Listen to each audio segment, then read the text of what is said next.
Beautiful car, never fails to impress. Can you tell us a little bit about it, John? As you know, it's a 1973 E-Type. Jaguar referred to it as a Series 3. It was the last of the E-Types. 12-cylinder, approximately 275 to 300 horsepower. I've had it since new. I use it all the time, which is why it runs so well. And it's for the most part original. When I say original, it's the original color, but of course over 48 years it's been resprayed. Parts of the interior replaced, normal wear and tear. Easy to maintain despite its reputation.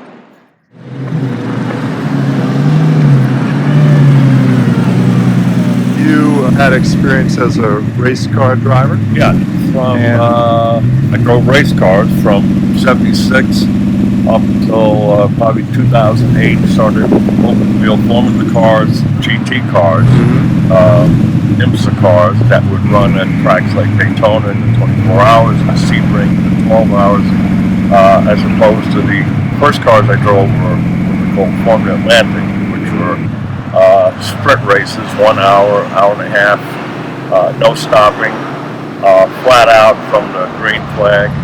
How close is this car to ones Jaguar was building to race in the 50s and 60s?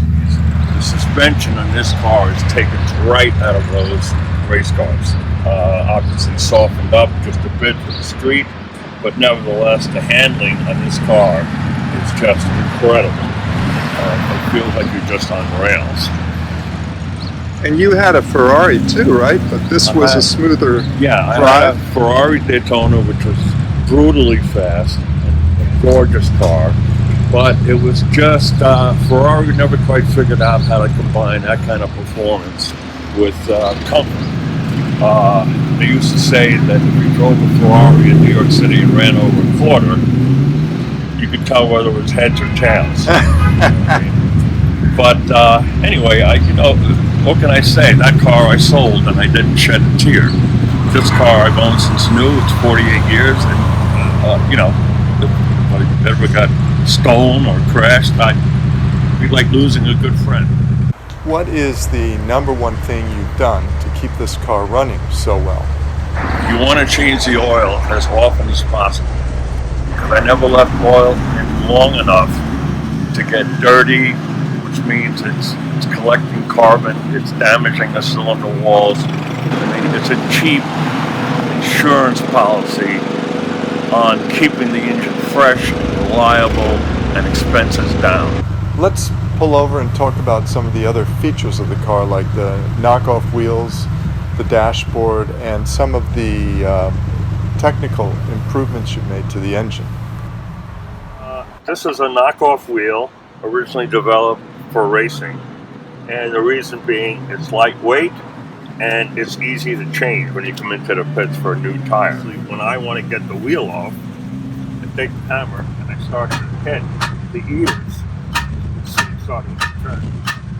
Anyway, that would spin off, take off the wheel, put on the new wheel, and then just give a hit or two to the hubs, and then send the car back out. Because as the wheel is turning, the hub will continue to tighten. There are so many buttons and dials. It's so classically 60s-ish looking. I've always wondered, what are all these controls about? Can you go through a little bit of it and explain what we're looking at? The speedometer, which goes up to 160s on the left, and then the signal indicator up here, RPM on the right. These are the heater controls over here. You'll never not know what's going on with the engine. You have a battery gauge here. It tells you if the alternator is working properly, getting the kind of juice that you need. This is oil pressure, which basically is the heartbeat of the engine. Very important. Mm-hmm. Proud to say that my original clock still works and is accurate. Water temperature gauge, very important. You don't want an aluminum engine to ever run hot. Mm-hmm. Fuel gauge, sometimes this needle moves more than any of the other needles because it's So gauges here, all these. we have a hazard warning here, a map light here, and what the map light does is a little bulb up here, so at night if you have to read something. Interior is the back. This is the for the instruments. If it was dark now, you'd see the green lights lighting up all the instruments.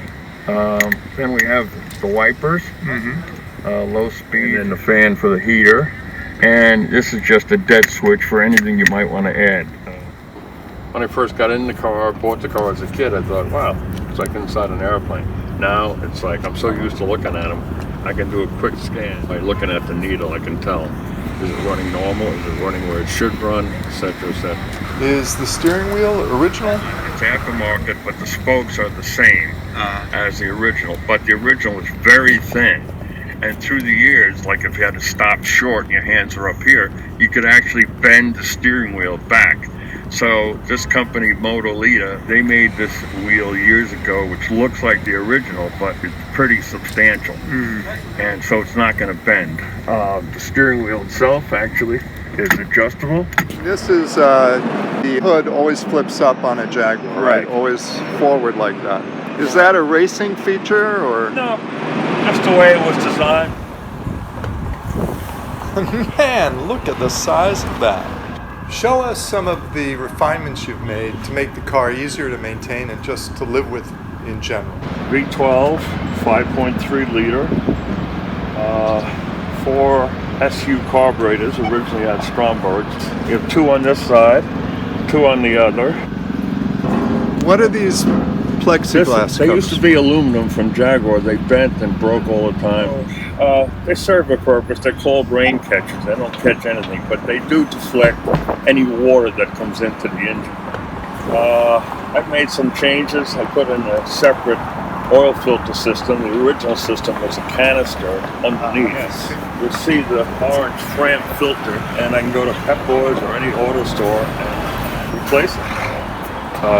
See a huge radiator up front. With the electric fan? Yeah, cooled by 2 electric fans, which I now control. Originally they were controlled by the thermostats.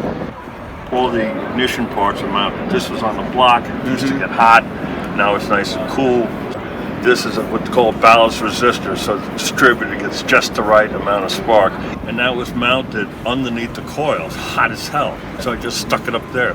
So over the years you've made these refinements A lot of changes. that make it a little bit more reliable. User-friendly. User-friendly, right? Right. Yeah. Is it a tubular chassis or is It's it what they call a monocoque. In other words, this is the frame. And they hang doors on it and they hang the hood on it, but this is the frame. Just like in a modern race car, they hook on the 4 corners and the steering and everything else, but it's what they call a monocoque. It's all one piece. Is it lightweight because of that? Believe it or not, even though it is a monocoque, it's heavy because all of the components are very heavy. The engine is very heavy. So normally a 2-seater like this size, you would expect to be 28, 29. This is 3,800 pounds, which, since I drive in New York City quite often, that works for me. Yeah. Because it's a nice ride. Yeah. It can take the abuse from the city streets and without a problem. Is this an aluminum monocoque? The doors, the trunk lid, steel, but everything else aluminum, kind of over-designed. And which is why 48 years later, I'm still driving it in New York City without not really damaging it at all. Undo this one. Okay. And this one over here. Then I'm going to come over to that side and do that one. Also, the seat has to be tilted forward.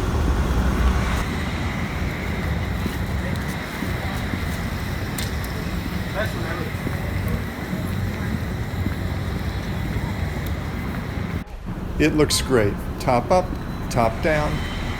It's just a gorgeous piece of machinery. I can see why you stayed with it for 48 years. I'm still driving it in New York City without not really damaging it at all. Yeah. So it's been a very, very reliable car. Obviously enjoyable to drive, and I just get a kick out of driving it every day. I would never part with it. Great car.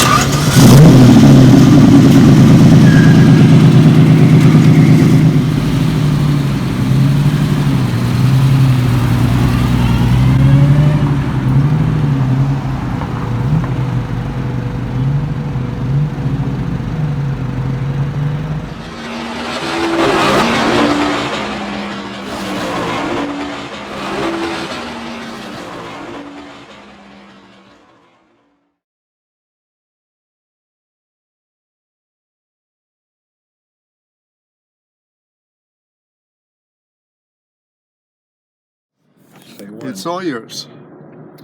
Well, this is one of the last. They built, there's a 73 E-Type. They built 74s. They didn't sell that many of them, and that was it for North America. They continued to build them in England in 1975, and then that was it. So by the time they came along